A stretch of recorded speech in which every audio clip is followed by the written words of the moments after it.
Okay, good morning everybody, and thank you for getting up on this bright and sunny day, nice and early. I'm Councillor John Clatworthy, and I've been asked to chair this meeting. To my right is Councillor Margaret Rowley, and to her right is Councillor Liz Turrier. To my left is Jenny Agger from the Legal Department. To her left is Tom Phelan from WRS, and behind me is Mel Harris, who is recording the meeting and will produce the minutes. I'm making an assumption now, not having met people, you're Paula. Okay, thank you very much. We're here this morning to discuss this application for a licence for the Deaf and Arms, and I'll ask Tom to read the case. Thank you. Thank you, Chair. Members are asked to consider and determine an application for grant of a premises licence in respect of the Deaf and Arms, Upton Road, Deptford, Worcestershire, WR8 9BD. A copy of the application form was submitted and is attached to the report that you have at Appendix 1. The application contained all requisite documentation, including the fee and a plan of the premises. It can be confirmed that the application had been advertised in accordance with the requirements of the Licensing Act 2003 and associated regulations, and that the application has also been served on all the responsible authorities. The applicant is applying for the following licensable activities: the performance of live music 11 till midnight and Thursday to Sunday, late night refreshment every day from 2300 to 1, playing of recorded music every day from 9 in the morning to 1, sale of alcohol Monday to Wednesday 11 till half past midnight, sale of alcohol Thursday to Sunday 11 till 1. The designated premises supervisor identified in the application is Paula Deegan. According to our records, Deaf and Arms was licensed between November 2007 until surrendered in January 2025. Following the licence being surrendered, a new licence has now been applied for. The premises was previously licensed for, and you can see those hours in the report at 2.7, Chair. No objections were received from any of the responsible authorities. We have received 12 objections from members of the public. These objections centre around public nuisance and the prevention of crime and disorder. Objectors are worried that the increase in timings will lead to nuisance, and they also are worried the increase in timings will lead to more antisocial behaviour. All the objections that were submitted are attached to this report at Appendix 2. The police requested conditions be added to the licence, and the applicant has agreed for all these conditions to be added. The conditions that have been agreed with the police are attached to this report at Appendix 3.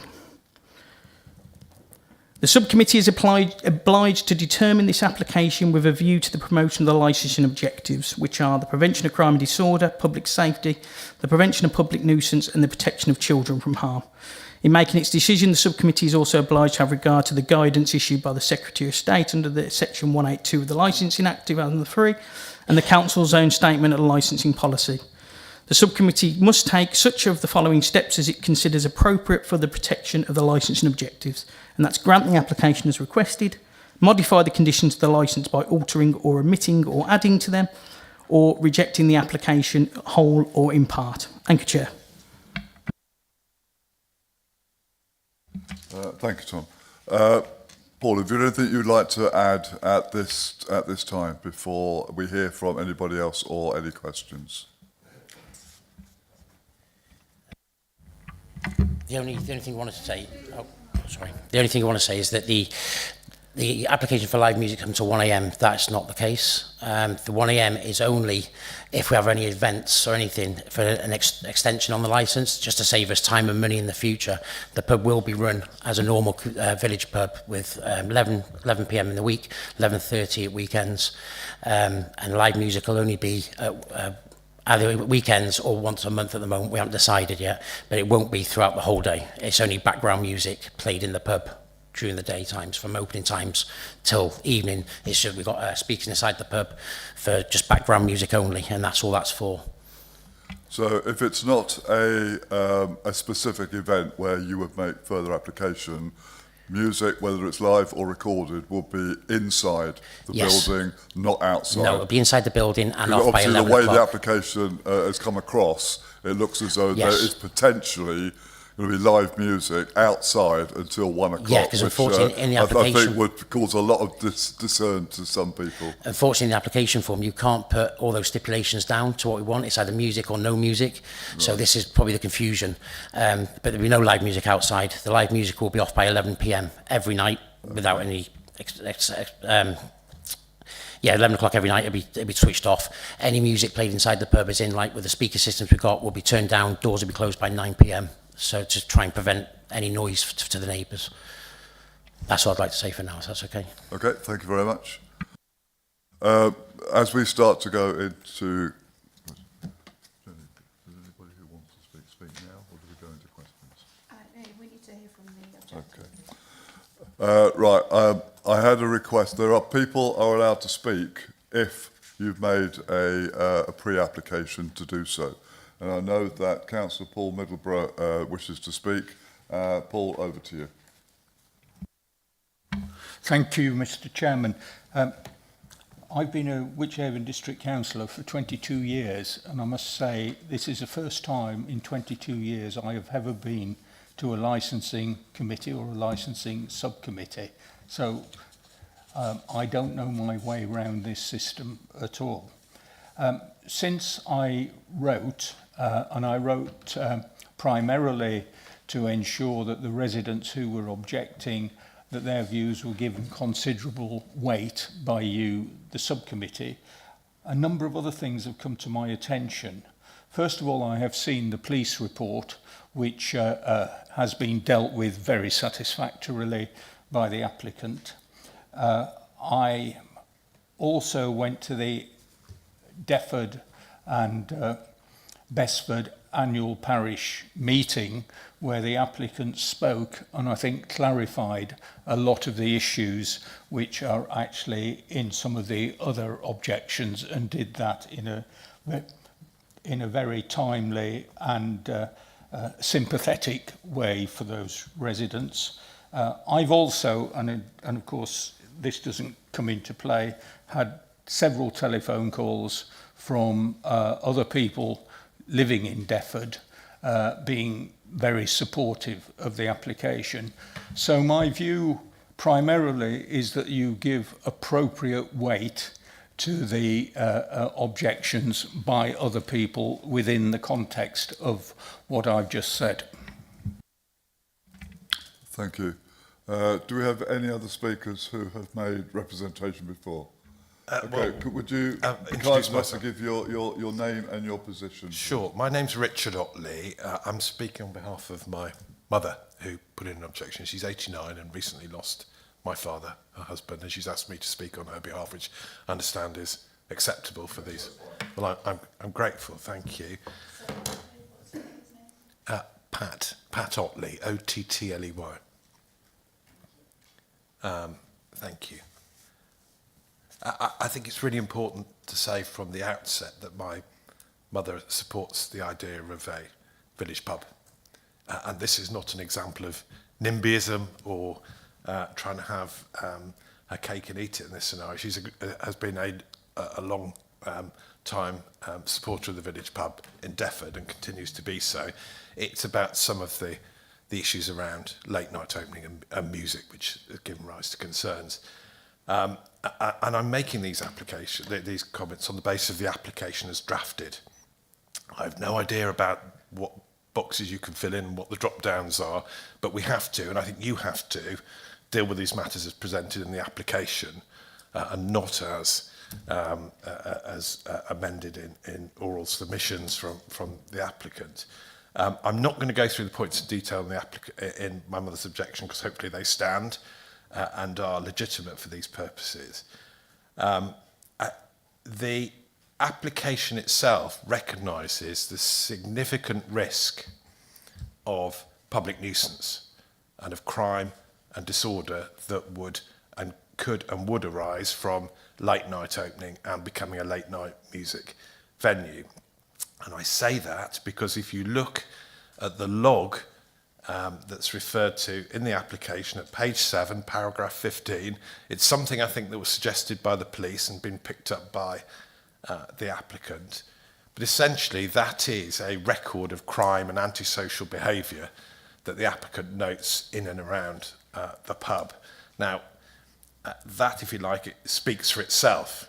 Why would you need a log if there wasn't a significant risk of these events arising? Now, in those circumstances, I think the job in my view, for the committee is to look carefully at the efficacy of the control measures which the applicant says they will put in place to make sure the people living near the pub aren't exposed to public nuisance and crime and antisocial behaviour. And those are detailed at page 5 of the application in paragraph D, and I'm just going to address you briefly on those, as if I may.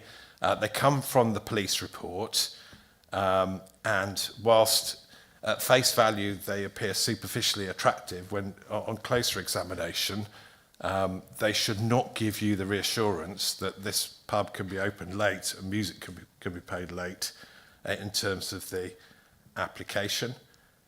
If you look at D19, for example,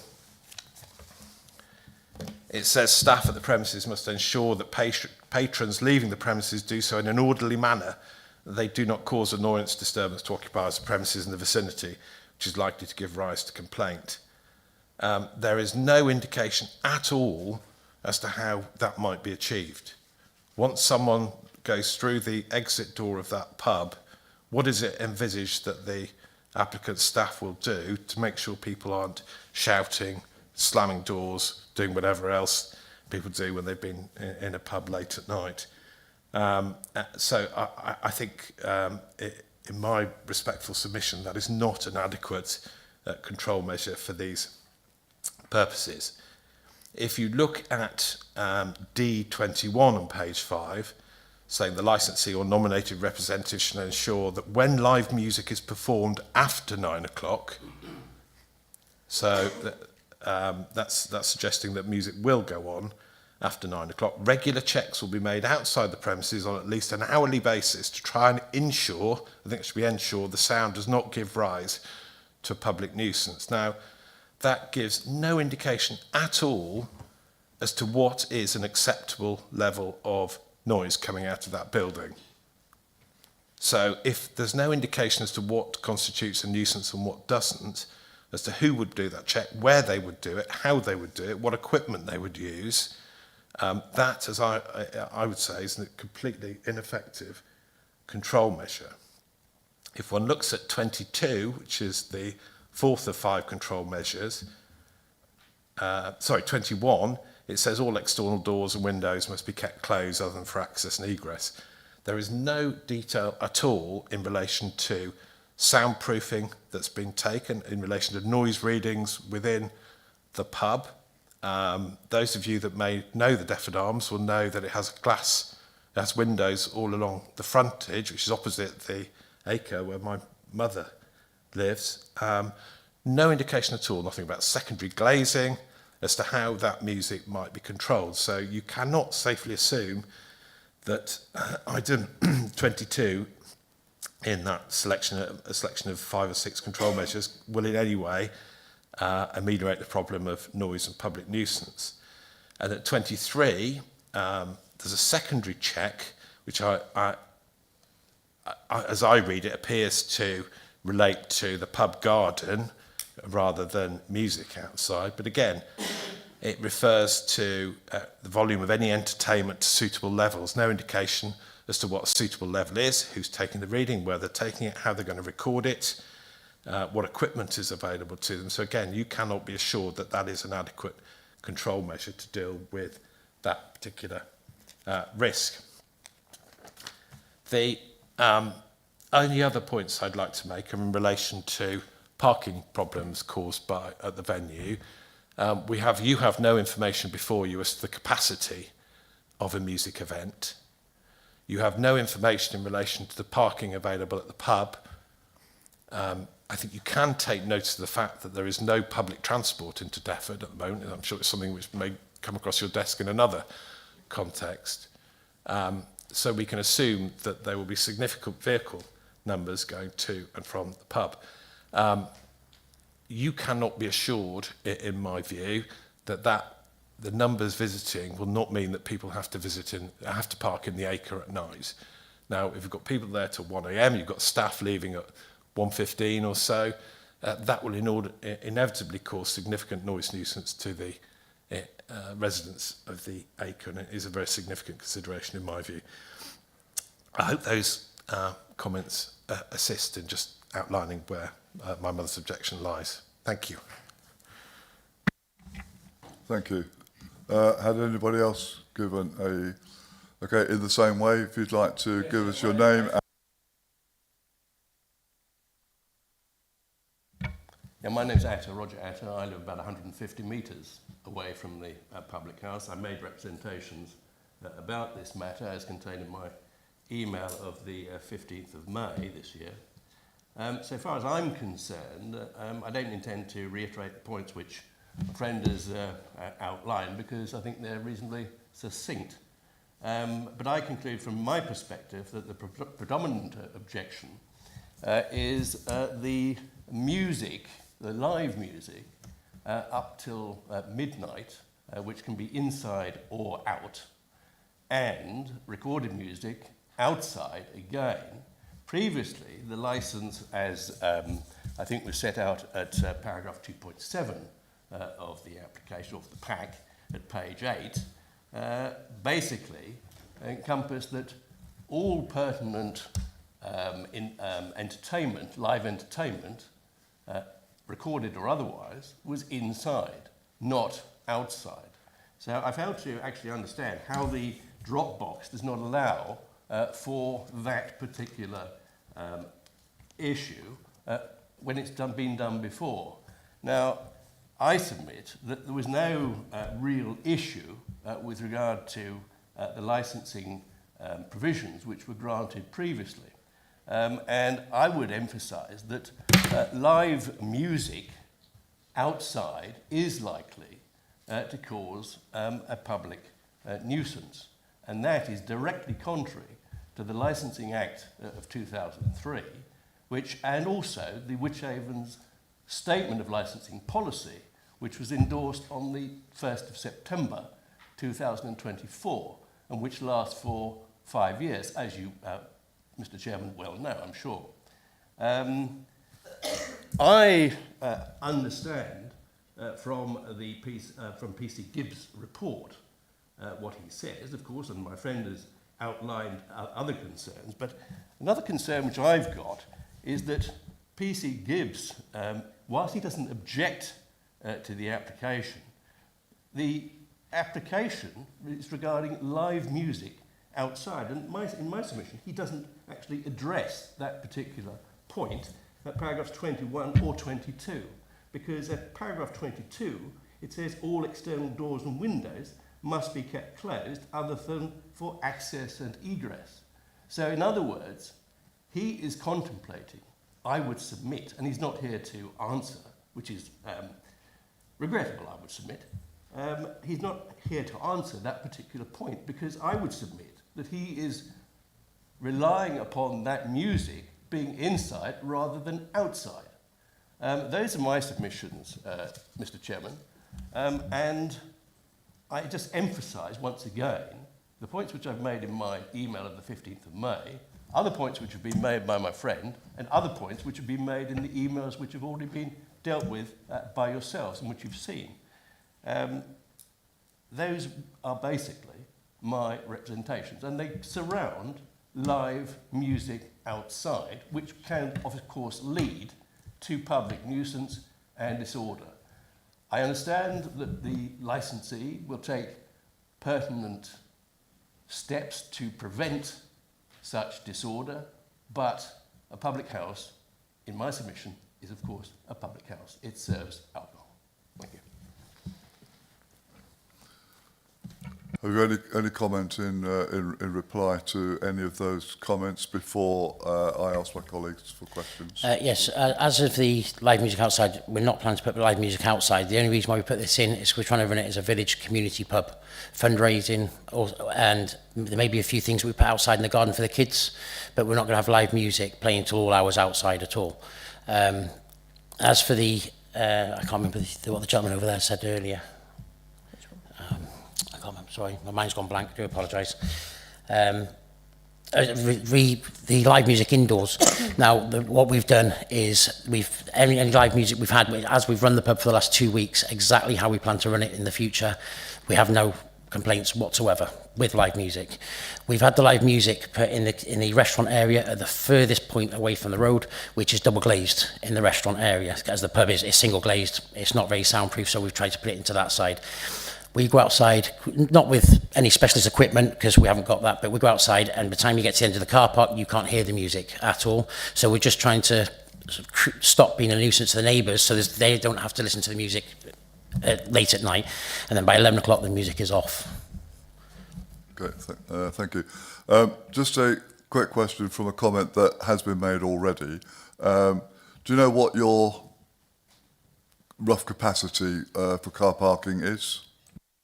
It is going to be resurfaced and it will all be remarked, but we've got a rough capacity of about 45-ish cars at the moment. And also, the majority of our customers walk, even on a Friday night or Saturday night we have live music. The most cars we've counted in there is 8, because the majority walk down. Okay, thank you. Are there any other members who have made application to speak? I made an As application. before, if you'd I like beg to your give your pardon? name, if you'd like to give us your name and your location, please. Okay, my name is John Weil, number 8 The Acre. I did submit a letter to the response that I got, although I had to receive the initial letter that was sent out by the authority from Pat. It wasn't sent to anyone, as I understand, in the Acre, which is disappointing because they are the people who are most affected by the proposal. I personally have no objection to the pub opening, and I can see it as being an amenity which will be well used, hopefully by a lot of people, although not too many. What I do object to and concerned about is the noise that will be created and the disturbance that it will create for what is a very rural community. I understand from my colleagues, and both of who have expressed exactly the concerns of other people in the Acre who are not here to support that. But I think what we have got is something which, yes, it could be beneficial to us, but it could also be an absolute horror with people leaving late at night. Live music, as has been talked about and denied now, which I'm pleased to hear.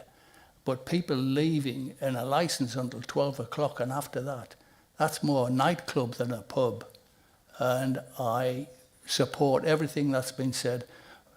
I understand that the pub has to make a profit, of course it does. And I support that, and I want to see it be a success. But I don't want to see it alter the area as it has been. The other evening, there was some outside, what appeared to be a chip van, serving on the car park. And I hope we're not going to have that on a regular basis, or indeed at all, because it's totally out of character with the area. That's really all I've got to say. I just want to express my concern that the noise and the disturbance is the principal factors that we're concerned about. Okay, thank you. Could you turn your microphone off? So can I just make one more point, just in response to something the applicant said? Okay. Apologies, I'm having a second bite of the cherry, but it's in relation to foot traffic. If, as is suggested, the majority of people are attending on foot, the only footpath that goes there goes directly in front of the Acre. And I think one of the relevant considerations when looking at any licence application is whether footpaths pass through residential areas. So, in a sense, it's either parking and parking nuisance, or it's pedestrians and pedestrian nuisance. It's one or the other, or both in this scenario. If I could just make that point. Thank you. In response to your question, and I'm sure it would come from yourselves as well, my understanding, and I'll stand to be corrected if I'm wrong, but if there's a chip van there, they would need to be licensed to be selling food anyway, and also if it's on their car park, it's on private land, and they would have the right to tell them to go away. Okay, are there anybody else that wishes to make a statement? I would ask then who invited them to be serving food from there at that time during the day. Okay, that's not really relevant to today's. It's a point that we'll listen to, and obviously you can take it up with the applicants. But that is not relevant to our consideration of awarding or not awarding them a licence. But it is a matter of, to use a very loose expression, a public nuisance, if in your opinion that's what it is. But it's not relevant to the hearing that we're here for today.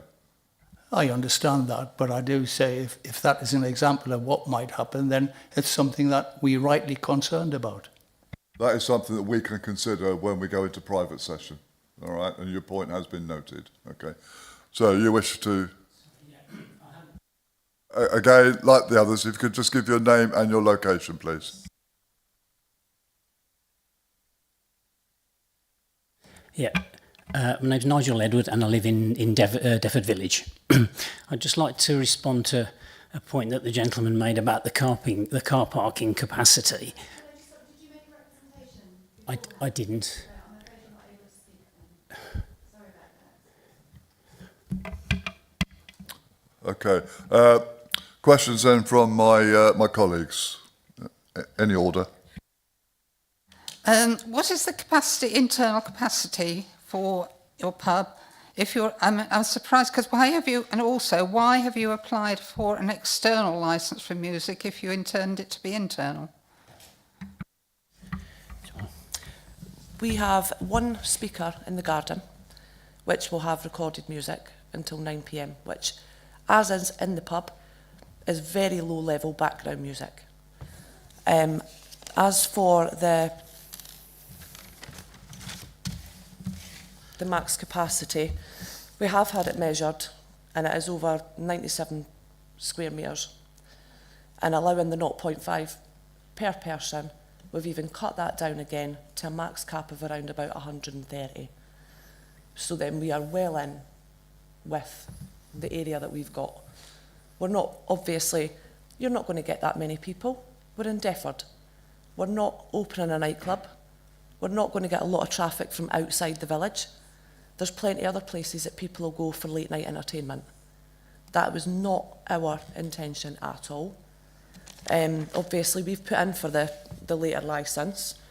Any live music starts at roughly between 7:30 and 8:30 and is finished by 10:30, 11 o'clock at the latest, which again has been monitored the last 2 weekends, where there has been virtually no noise across that road at all.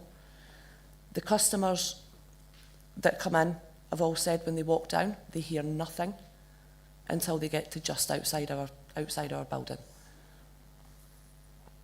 So will there be no, are you saying there are no live bands performing outside? The only reason there was anything put in about anything live outside was, again, like my husband said, if we decided to do anything for the community and we had maybe a family fun day outside, Saturday or whatever afternoon, then the potential, yes, there might be something outside. But there is nothing set in stone that we are having permanent live entertainment outside. Nothing at all. Okay, thank you. And also, the police have named the number of conditions. Yes.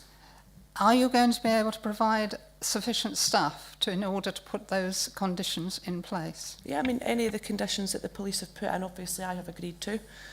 I'm not about to jeopardise any licence given. That is my home, my livelihood, everything out the window. So obviously I am going to try I can only do what's in my power, obviously. Once people leave the building, I am limited on what I can do, as with any other establishment. But yes, to every ounce that we can do, we are obviously putting everything in place that we can. And we are adequately staffed. Thank you. Do you have a restaurant on the premises, and how many covers do you have? Not at the moment, we don't, because when we took it over, we've had to do a big refurb, and the kitchen is next on the agenda. The kitchen needs a complete refit, so right now we do not have a restaurant, and the plan is to use the bar, obviously, once the kitchen opens. There is room for a restaurant. We haven't counted covers as yet due to the fact that we don't know how we're going to plan the seating. So you're not serving any food at all at the moment Not except at for the moment. crisps? Hence why we are giving the customers the opportunity to use the local chip van that came round last Friday. We had the Greek van the week before that, and the customers are loving it. They're having the food, they're coming into the pub, they're enjoying their food, they're enjoying the music, and I've had no issues at all so far. Do you live on the premises? I do, yes. And are you intending to outside put up a marquee and have wedding receptions, that sort of thing in the future? No, we don't have the space for it anyway.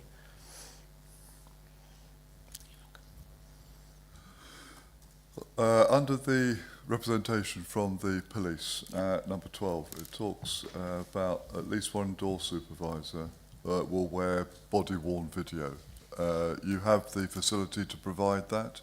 Or are you looking to employ a security company? We are not looking to have any security. I don't think it's necessary. Okay, but And it is the police have a obviously condition. said if necessary. Yeah, but it is a condition that the police have put in. Yeah, if we do So have door staff. So to conform with that, Yeah. somebody would have to provide that body cam, Yes. so to speak. Obviously, it would And be if the police insist on CIA that, registered, you'll yes. be in a position to provide that. any company that we used. Okay, thank you.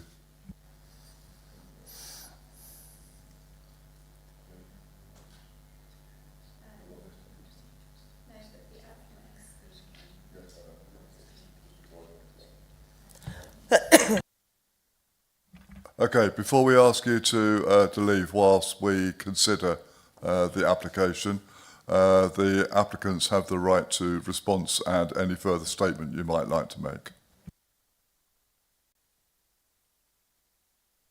No, I think we've said everything we wanted to say. We're not planning to open a nightclub. We are looking to open it as a village community pub, which is what Paul has been wanting since you had a pub in Scotland. And that's what we want. We're a family. Our youngest child is 12 years old. We certainly won't want loud music there, certainly till 1 a.m. That is only put in there as an extended license if ever needed in the future to save us cost and time, because I think it's a 10-day application to put in for a 10s license. That's all the 1 a.m. license was for. We don't intend to use it. It was just literally to cover our backs. Okay, thank you very much. Could I just ask one more question? Are there any other pubs in the Pershore area which have so many things as this application is requesting? I wouldn't know the answer to that question. I could only deal with the application and the comments from the police as they stand. All right, but again, your question is noted. Chair, if I may, just a general comment is that there's certainly nothing in this application that is unusual, I would suggest.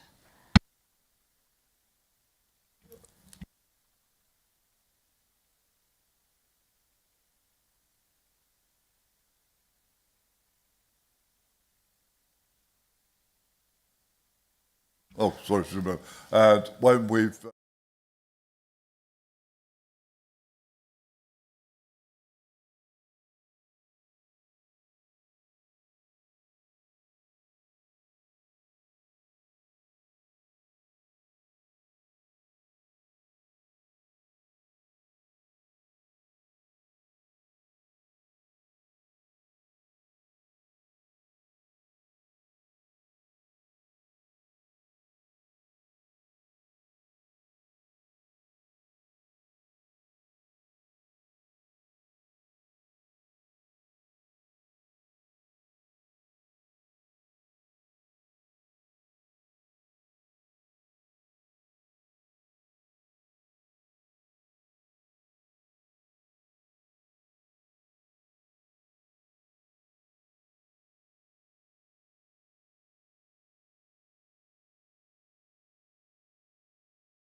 Waiting whilst we've discussed it. The good news for you is we are going to grant you the licence. There will be obviously the conditions that are there, and one that we would consider, I'm not making it a condition, but we would assume out of courtesy to everybody and for your own business, is that if you were putting on a specific function, there would be flyers that would be posted around and about so that people would be aware that on a certain day or a certain evening there will be music until a maximum of 1 o'clock. And the way the application was written, when we first came in and we were all in agreement, it was looking as though you were going to be wanting to put live music on until 1 o'clock in the morning every day. And I'm thinking, well, you'd be pretty tired after about a week. So thank you for your clarification right at the beginning. I hope it's put villagers and other people's minds at rest, but mindful that if they consider that there are disturbances or problems that they have with, once people have left your premises, it's almost beyond your control. If they're halfway down the road and they start throwing stones around and, you know, antisocial behaviour, but it is, of course, everyone's right to report accordingly to the police or the authorities. And obviously, if you do go forward into a restaurant, obviously we'll be looking for a new application for licensing in that respect. All right. So the licence will be granted. You will get that from Tom in the next few days. Good luck with your business, and to everybody else, thank you for your attendance, and let's have a nice community at Defford. And you know, as I have said there, if the residents think that there are problems, it is their right to make representation, but I hope you don't get many fights. Many thanks to everyone for your time. Sorry, Thank you. can I just ask for clarification on one issue? It's you're granting a licence for performance of live music inside and outside, because that's the application. Just so we understand what it is you're granting. So inside and outside. Live music inside and outside till 1 in the morning. Just to make you aware, you don't actually need a licence if you're playing between At 11 o'clock, yes. But you're granting the licence till 1 o'clock in the morning, inside and outside. Just so we're aware, in case anybody wants to take matters further. Okay, thank you. Sorry, so is that licence active as now, or do we still need to put another temporary licence in position We've until got that's... one in place, but obviously we need to close tomorrow. Okay. Okay, that's perfect, thank you. Thank you very much, Tom. Can I ask a question which I asked before? Is there any other places in Pershore which have live music until 1 o'clock, inside and outside?